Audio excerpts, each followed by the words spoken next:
All right, Algebra 1's Unit 2, Lesson 6. Let's make our answer key. So today we're looking at transforming equations into different forms.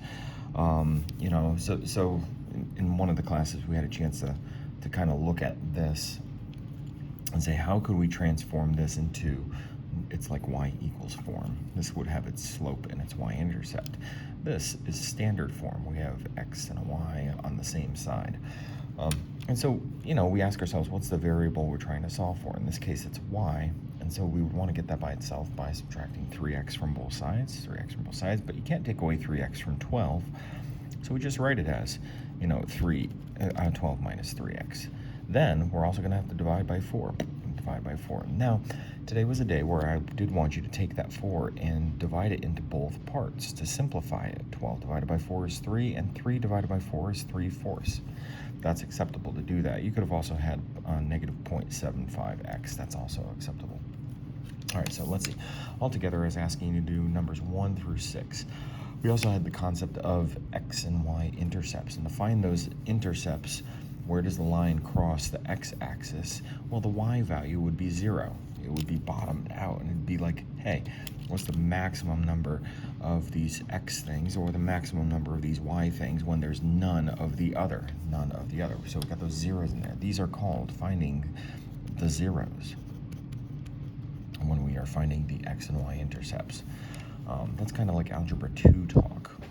We tend to, but we should start to calling it that as well. All right, so here's a graph of school supplies. The teacher spent $21 on packs of stickers and packs of pencils.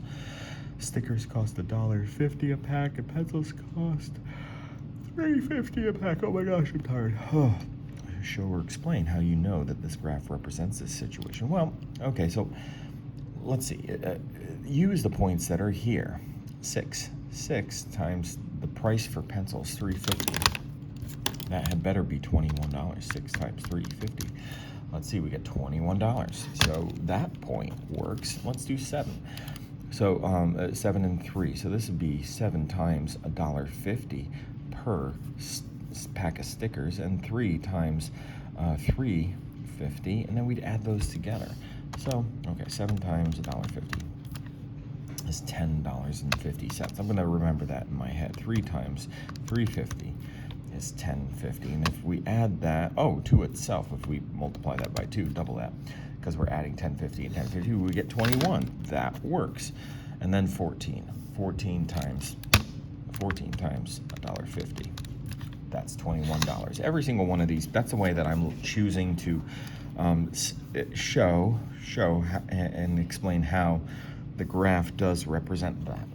All right, so that was literally just by taking it and making sure that everything equaled $21. All right, so it says circle the coordinate pair and explain what it means in this situation. So any one of these, you choose it. So if you circled this one, you would say that it means that they bought 0 packs of pencils.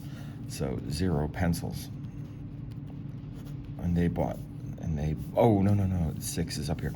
So they bought 6, let's just turn that into a 6 packs of pencils, and 0 sets of stickers. Okay, and that's what we're seeing here, is that the stickers is that first value. That's what's on our x-axis, and the pencils is this one. So 7 packs of stickers and 3 packs of pencils, 14 packs of stickers and no pencils. That's what each of those means in the situation. Okay, so we're giving meaning to that. We're using the numbers as we explain what does that mean. Ideally, we'd also say when they buy 6 packs of these and 0 of these, 7 of those, 3 of these, that it adds up to a total of $21. That's now $21, sorry. That's now using this fully in the situation, bringing it back to this. Okay, so let's see, which of these equations is equivalent to 15x plus 3y equals 2? When we look at these, they all have the y all on their own, the y. So that means what I'm going to do is I'm going to take this equation, this 15x plus 3y equals 2. I'm going to take that and I'm going to solve it for y. I'm getting this little sticky note because I need a little room to do that. So if I want to get the y by itself, well, okay, I'm going to take away 15x's from both sides. Now, I can't take away 15x from 2 because it doesn't have an x. So it's just going to be 2 minus 15x is equal to 3y because 15x minus 15x is 0. And now we're here and saying, how can we still get this y all by itself? Well, divide by 3, divide by 3. And so dividing by 3 into 15 is nice. That would be negative 15 divided by 3 would be negative 5 with the x. And 2 divided by 3 we can just leave as 2/3. And so that's the one I'm looking for right there. 2/3 minus 5x, which is B. Okay, that's our work for that one. Now let's, it says match each equation to, you know, an equivalent equation. So, okay, let's do this the fast way. Each of these are y, okay? Each of these are y. So let's look at this first one. I'll zoom in a bit.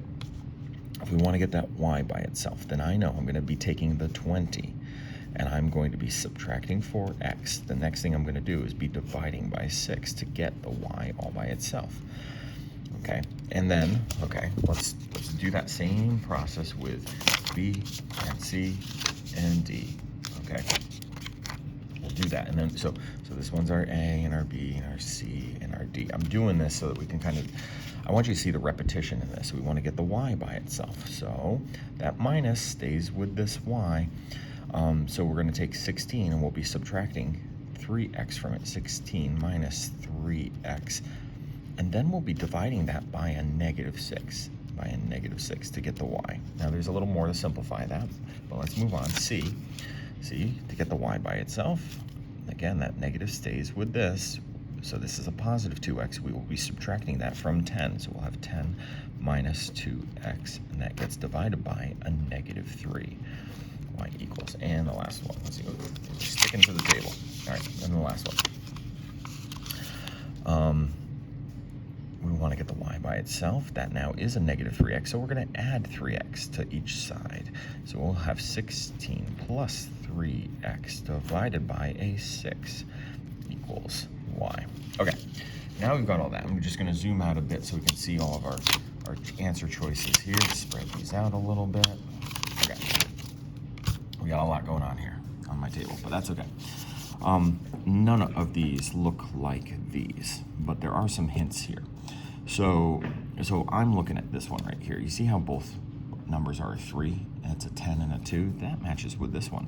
If I take 10 and divide it by negative 3, I would get negative 10 over 3. If I take negative 2 and divide it by negative 3, that turns into positive 2/3 with the x. So this one, C, matches with that one. All right, we've eliminated one now. All right, so let's keep looking here. There's another one with a 3 here. All right, so a 3, but it's got a 10 and a 2. Now I'm not seeing dividing by 3 anywhere. However, I am noticing 10 divided by 3 would be the same as 20 divided by 6. So if we take 20 divided by 6, 20 over 6, well, we can cut both of those numbers in half. That would be 10 over 3. And this minus 4x divided by 6, well, both numbers are divisible by 2. So we'd get negative 2/3 x, and that matches with this one. So A is matching with that one. Okay, so got that out of the way. Now we're left with 2 of these. Now, instead of looking at the answers, let's actually do what we were just doing and kind of simplify these. I'm going to look at this, 16 divided by 6. Well, that's not nice, so I'm just going to write it as a fraction, and positive 3 divided by 6 with the x. Now, we look at these and say, what can we divide out of both of these? And both of these are divisible by 2. What's 16 cut in half? Well, that would be 8. 6 cut in half would be 3. These, I'm not cutting them in half, but both of these are divisible by 3. 3 divided by 3 is 1. 6 divided by 3 is 2. And we get 1/2 x, y equals. So I'm looking for that answer. Before we do that, let's go ahead and dive in and look at this one. If we divide each of these by a negative 6, well, 16 divided by negative 6 would be a negative, well, 16 divided by 6 is 8/3, but this would be a negative 8/3. Negative divided by negative would be positive, and 3 divided by 6 we already did is 1/2 x. So that's what we're looking for. We are looking for B to match with the one that is negative 8/3 and positive 1/2, which is this last one, and D to match with the positive 8/3 and a positive 1/2, which is this one. That one takes a lot, but I will be honest and say that was our learning target today. This one isn't necessarily it is a challenge, but it isn't a challenge that I didn't expect you to be able to do. I did expect you to be able to take your time with it. Okay, so as we're getting ready for tester quiz next week, I hope that made sense. The last one I asked you to do was number 6, and this one's looking at another situation, selecting all the combinations that they could have sold. Now here's the nice thing, they give us a graph. We don't even need to do any math with the money here. We're just seeing, are these points on this graph? So Jordan had a bake sale, muffins were $3 each, cookies were $2 each. Our equation for that would be like 3 times x, since muffins is on the x and cookies is our y, $2. And if you're adding that together, the total amount that they earned was $24. And so all of these are combinations that add up to $24. Again, we're not going to need to do any of that because it really is just looking at 0, 8. 0 for muffins, all the way down here, all the way up to 8. And 8 cookies. Is that on the line? No. 9 muffins, 2 cookies. So we go out to 9 and we go up to 2. Is that point on the line? No. All right. This one, since it's below the line, means that they would have made less than $24. This one, because it's above the line, means they would have made more than $24. All right, 2 muffins, 9 cookies. So we go to 2, we go up to 9, and that point is on there, so that's one that we pick. 6 muffins, 4 cookies. So we go over to 6 muffins, up to 4 cookies. Oh man, that's close. It should be 3, but this one, so that one's wrong to make it on the line. 4 and 6, 4 muffins, 6 cookies. That one's on the line. That one is one of the answer choices that we're looking for. Okay, folks, let's call it a day. Take care.